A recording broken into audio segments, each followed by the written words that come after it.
and welcome back to Splitting the House. My name is Jared Gertz of Curling Zone. I've got John Epping with me today, ahead of the Cameron's Brewing Mixed Doubles Classic coming up this weekend in Kitchener-Waterloo. Exciting to see some real curling finally here going on. Welcome, John. Yeah, thanks for having me on. And I'm pumped to get back on the ice, as long as I remember what I'm doing. Yeah, I think, what has it been, 6 months or something like that since we've even had any semblance of normalcy at this point? Yeah, and the last rock I threw was at the Briar. So after that, I think it was another week, and then basically we shut everything down.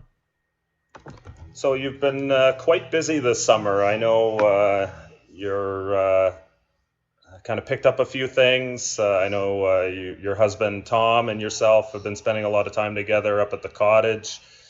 Tell us a little bit about sort of what the pandemic has been for you, and how you and your family have been dealing with it, and how you're doing in general. Yeah, I mean, there was a lot of uncertainty trying to figure out. I mean, fortunate that Tom worked for an essential business that heating and cooling, and they stayed open, so he was able to work. But for me, everything kind of was put on hold. So I had to find some way to keep busy. We, with Coolbet, one of our wonderful partners, and had some fun with that, and tried to actually keep in touch with friends that I hadn't seen in a long time. It's amazing how many virtual calls that we got on and socialized. And then once we were able to go up to the cottage, I have a cottage in the Kawarthas, so spent 4 months up there, and fortunate that the summer was extra hot, and joined a golf course up there, and tried to get myself back into somewhat golfing form, and especially when you got to keep up with Langer, who's quite the golfer on our team. So it's been great. Yeah, it sounds like your golf game has really been improving quickly, and we'll touch on that shortly. But first, I got this little segment here from one of your great sponsors, Coolbet, and it's something I think we've seen a lot of teams do work this year is really tap into their social media and try and access fans in other ways. And this relationship's really set up some neat opportunities. Yeah, I mean, Chris Abbott from Coolbet is not only a great partner, but also a great friend to our team, and we've enjoyed, just before the pandemic hit, we were able to hang out quite a bit, and he's a new Torontonian, so it's been great to hang out, and now once all this craziness is over, it'll be nice to see him more again, and he's just been great, and we look forward to the next couple of years with him for sure. So here's something from one of your most recent features that's up on the Team Epping Facebook page. You just got to search for Team Epping to find it. It was a pretty little funny segment here.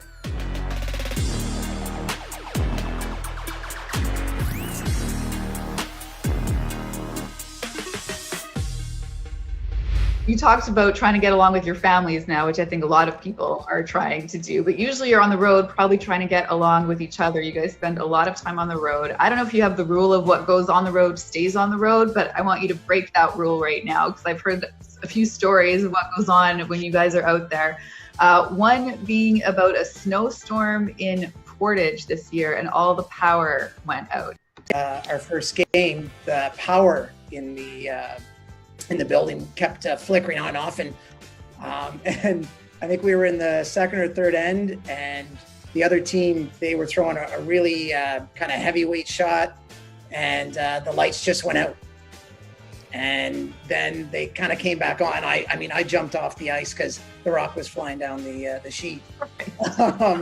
But, a side note to that, Johnny, is the fact that we were in absolute jail that end. I missed two shots horribly that we were probably going to give up a 4-ender, and then the lights went off, so it was an easy fix. We just left the curling rink, and I never had to see those two shots again. Awesome.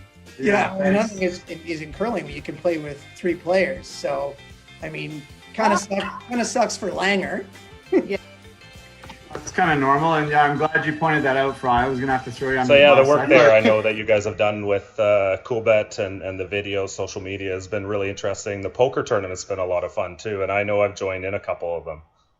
Yeah, we've had great success, and it's actually amazing how many people have messaged me saying, when's it coming back, or are you going to do it again? And the plan is yes. Just with the summer months, it was tricky because a lot of people were not at home on a Sunday night or had something going on. So we hope to continue those eventually and get back doing that, because what a great way to spend a Sunday night, and some people were winning some decent cash. Yeah, certainly, definitely, it was interesting that way too, and a fun way to bring the community together too. I know there's been a lot of interest in poker in the curling group in the past too.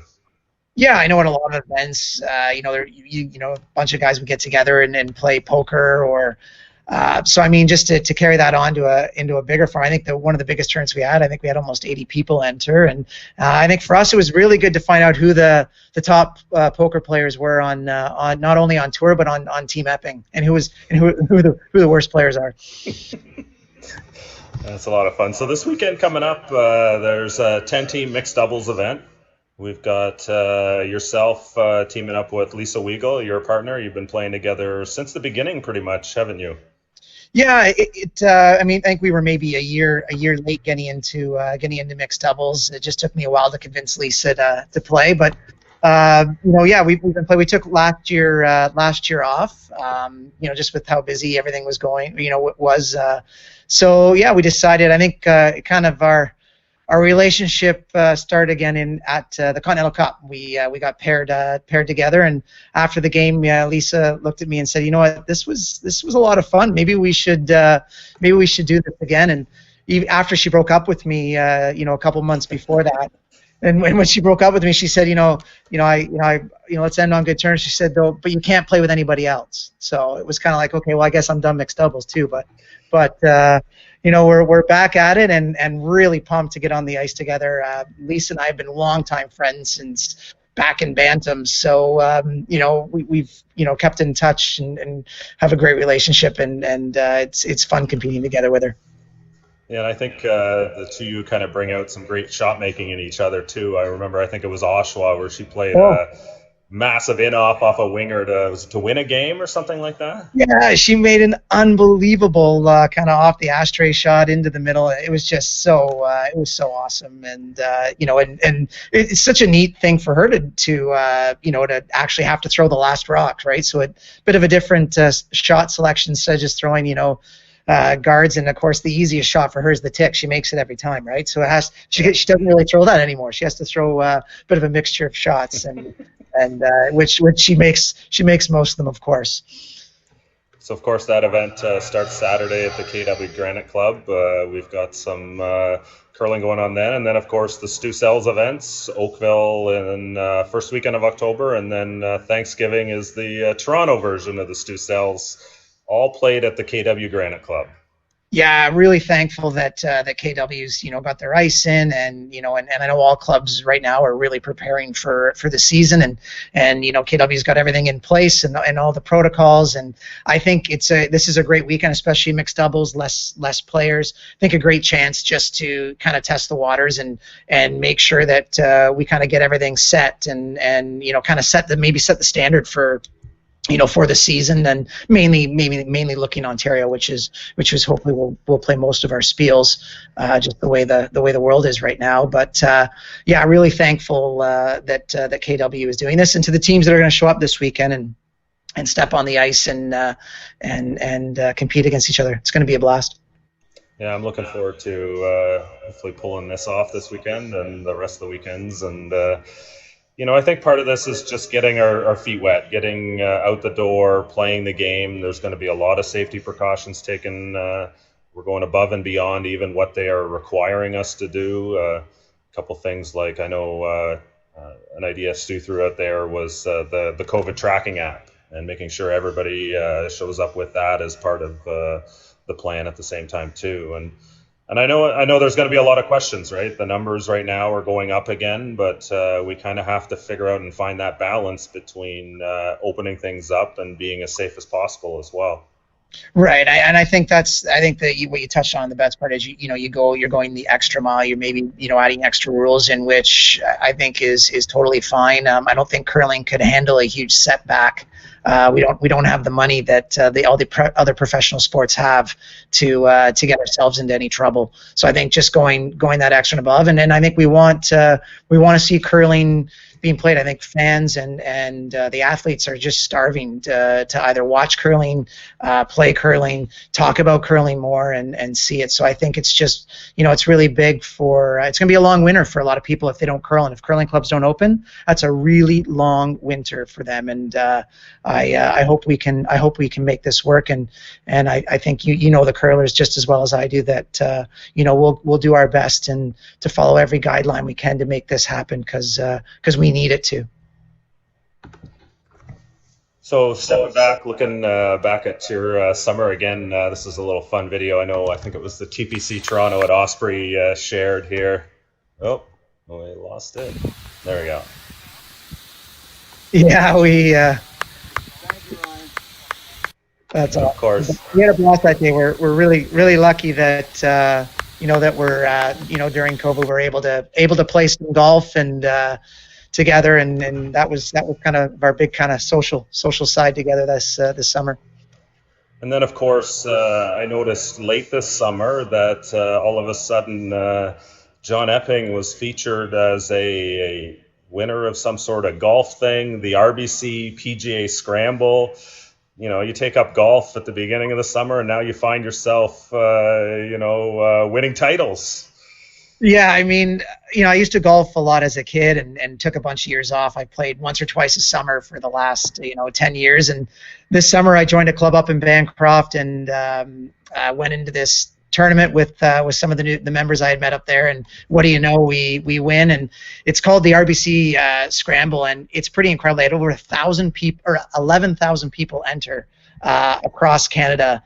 And yeah, so we won the sectional and then went to the kind of the regional finals, which were at Wildfire. And what a neat experience. Great to get kind of the competitive juices flowing, and it's amazing. It doesn't matter what I do, I'm competitive as ever. And I do know that I am going to stick to curling, even though there's probably way more money in golf, or at least I know there's way more money in golf. Well, of course, after all this busy summer, you have to find a way to sit back and relax. And I know you've been working really hard on your beer line. You just launched Epic Amber now to join in with your Epic Ale that came out last summer. Right, we had such great success with Epic Ale in Ontario last season, and I think we were in over 40 or 50 curling clubs, and it was just a great way to kind of, I would say, give back to a lot of the curling clubs and try and support some of their events that they had going, and it did so well that we were able to launch an amber, and just last week. And that's you can see Steve there, that's one of the owners of Radical Road. And I know if the social side of curling this year at the clubs, you might not be able to get as much beer, but you can order it online, and also if you live in Toronto in Leslieville, you can at Radical Road on Queen Street East, you can go to the brewery, and you can grab some Epic from the front shop there. So yeah, it's been a fun venture, and I'm hoping it grows to, we can go maybe eventually Canada wide and make sure that everybody can enjoy it across the country.